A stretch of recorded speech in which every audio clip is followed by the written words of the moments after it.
Yang pertama kan memang patut dipahami tentang keberadaan agama Hindu itu sendiri dan masuk agama Hindu di Bali.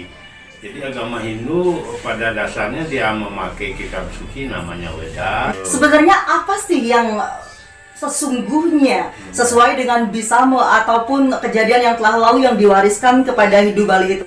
Kalau kita bicara aslinya di India seperti itu, kemudian kita di Bali ini kan kita tahu bahwa dimanapun suku-suku bangsa itu dia tumbuh dengan religi, sistem religi. Jadi sebelum kena pengaruh agama, dia terpengaruh atau dia berpedoman pada sistem religi. Kita tahu bahwa agama Hindu masuk ke Bali itu kan sekitar abad ke-8. Betul. Karena abad ke-6, ke-7 baru masuk ke Nusantara kan itu.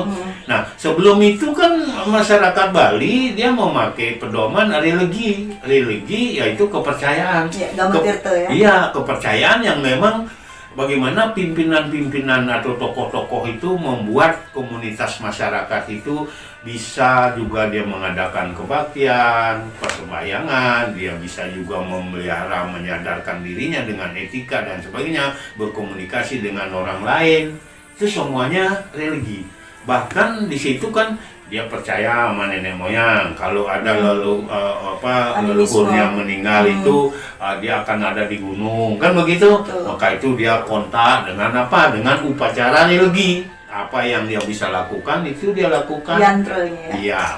Kemudian datang agama. Ternyata agama yang datang ini dari konsep Hindu ini banyak sekali nilainya yang sama gitu. Tinggal dia meluruskan saja nilai disesuaikan ini. Gitu iya, ya. tinggal disinilah terjadi akulturasi budaya. Baik. Ya, akulturasi budaya. Contoh satu aja bagus. Misalnya kita di Bali bahasa numitis itu dari dulu sudah ada. Reinkarnasi atau ya, jadi bahwa agama datang menjadi reinkarnasi. Bagian dari Pancasila. Iya, gitu. Saya menjadi teringat akan suatu klausul yang pernah diposting di sosial media yang bunyinya seperti ini.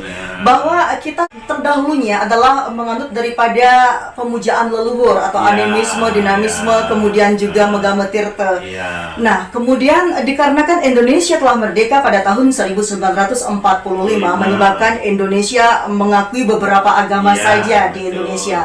Kemudian dikatakan pada waktu itu karena tidak tahu sebenarnya agama yang ada di Bali, Gamatirta itu menjurus kemana, maka diambillah patokan yang paling kecil agama Hindu yang berasal dari India. Apakah benar seperti itu menurut kajian budaya? Jadi pertama betul bahwa sebenarnya agama Hindu sudah abad pertama masuk ke Indonesia kan, secara persuasif, kemudian dia bertumbuh berkembang di mana-mana melalui sistem kerajaan. Begitu jatuh sistem kerajaan kan. Tapi tokoh-tokoh spiritual Jawa itu sudah bagus pemikirannya, karena di Jawa Hindu akan jatuh, ya dibawalah ke Bali, dipelihara di Bali dengan apa yang saya bilang tadi, religi Balinya. Nah, kemudian pada waktu Indonesia merdeka 17 Agustus 45, yang ada di Kementerian Agama yang didirikan 3 Januari 46 itu adalah Islam dan Nasrani. Islam dan Nasrani. Nasrani gitu istilahnya. Islam dan Nasrani. Lalu itu yang ada di Bali apa? Apa yang ada di Bali itu? Ya kepercayaan. Sehingga tahun 53 kita digolongkan kepercayaan. Kepercayaan juga tidak salah, karena tadi saya bilang religi kan. Tetapi belum diberi label agama, kepercayaan. Jadi sebelum adanya label-label agama, semua kepercayaan kan gitu. Ya udah diterima, tetapi tetap diperjuangkan supaya punya kesetaraan. Karena agama Hindu juga dari segi budayanya, dari segi sastranya, besar jasanya terhadap Indonesia ini. Bahkan mengubah zaman prasejarah menjadi zaman sejarah itu setelah Hindu di Indonesia. Nah, kemudian pada waktu itu tokoh-tokoh kita ya ada Resi Anandakesuma, ada Pak Sugriwo dan yang lain-lainnya. Beliau lalu ditanya apa yang ada di Bali. Beliau mengatakan agama yang ada di Bali itu Gamo Tirta, ya Gamo Siwo disebut Gamo Bali. Nah, Pak Sugriwo paling tegas menyatakan bahwa di Bali itu agama Hindu Bali karena memakai Balian, Bali itu artinya Banten gitu. Jadi Bali sama dengan Banten, oleh karena itu sampai sekarang pun kita bisa lihat buktinya. Kalau kita ke Banten, ke Jawa Barat, mereka itu di sana kalau membuat sesajen namanya Bali. Kita di Bali membuat sesajen namanya Banten. Nah, Jadi seperti pertukaran iya, ya. seperti itu. Oleh karena itu, Bali sebagai sebuah pulau, Bali sebagai sebuah suku, Bali sebagai sebuah bahasa, Bali sebagai sebuah budaya, adat dan sebagainya. Ini diperjuangkan. Lalu pemerintah punya syarat. Ada syaratnya. Apa syaratnya? Syaratnya sesuatu keyakinan yang berdasarkan religi tadi harus punya kitab suci. Apakah orang di Bali punya kitab suci? Tidak. Saya mendengar juga akan hal itu. Seperti itu. Kemudian jawabannya, walaupun kami tidak punya kitab suci yang langsung, tetapi kami punya deskripsi atau salinan-salinan daripada Weda dalam bentuk lontar dan sebagainya. Oke, ada itu dialognya. Kemudian yang kedua, Hindu kalau mau mengatakan Hindu, apakah punya tempat sembahyang? Tempat punya sembahyang. Apakah ada di seluruh Indonesia? Paling tidak setengah tambah satu kan gitu ya dari provinsi yang ada. Oh ada, karena memang ada banyak orang-orang Bali kita suatu tahun-tahun itu, tahun 50-an sudah ada di Jakarta sendiri sudah ada.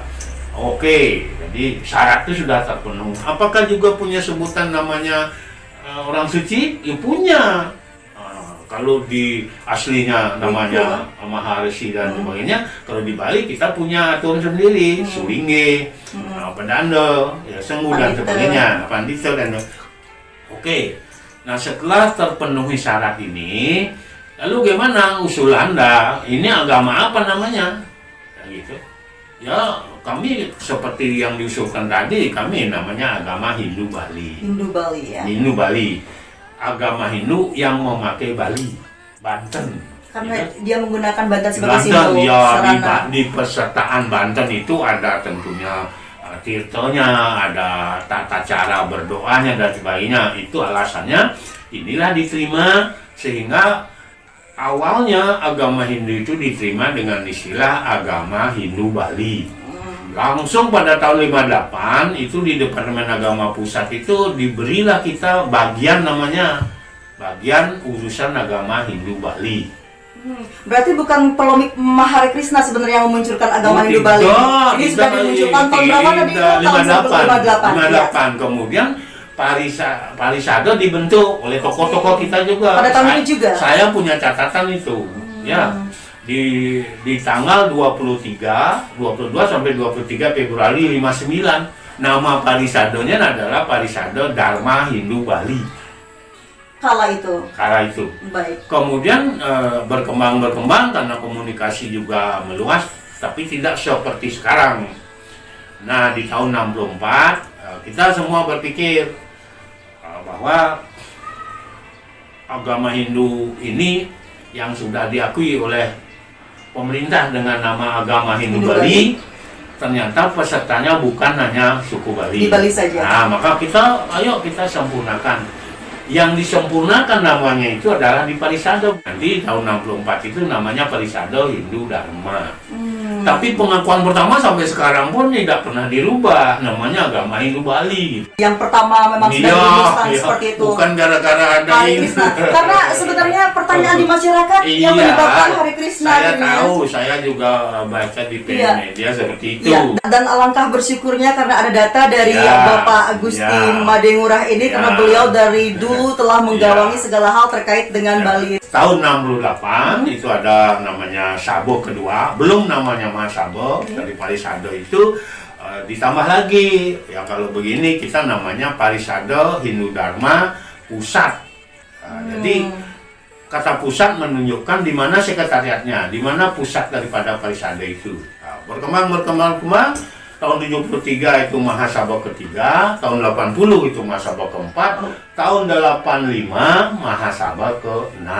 Saya sudah ikut dari tahun 80 itu ikut.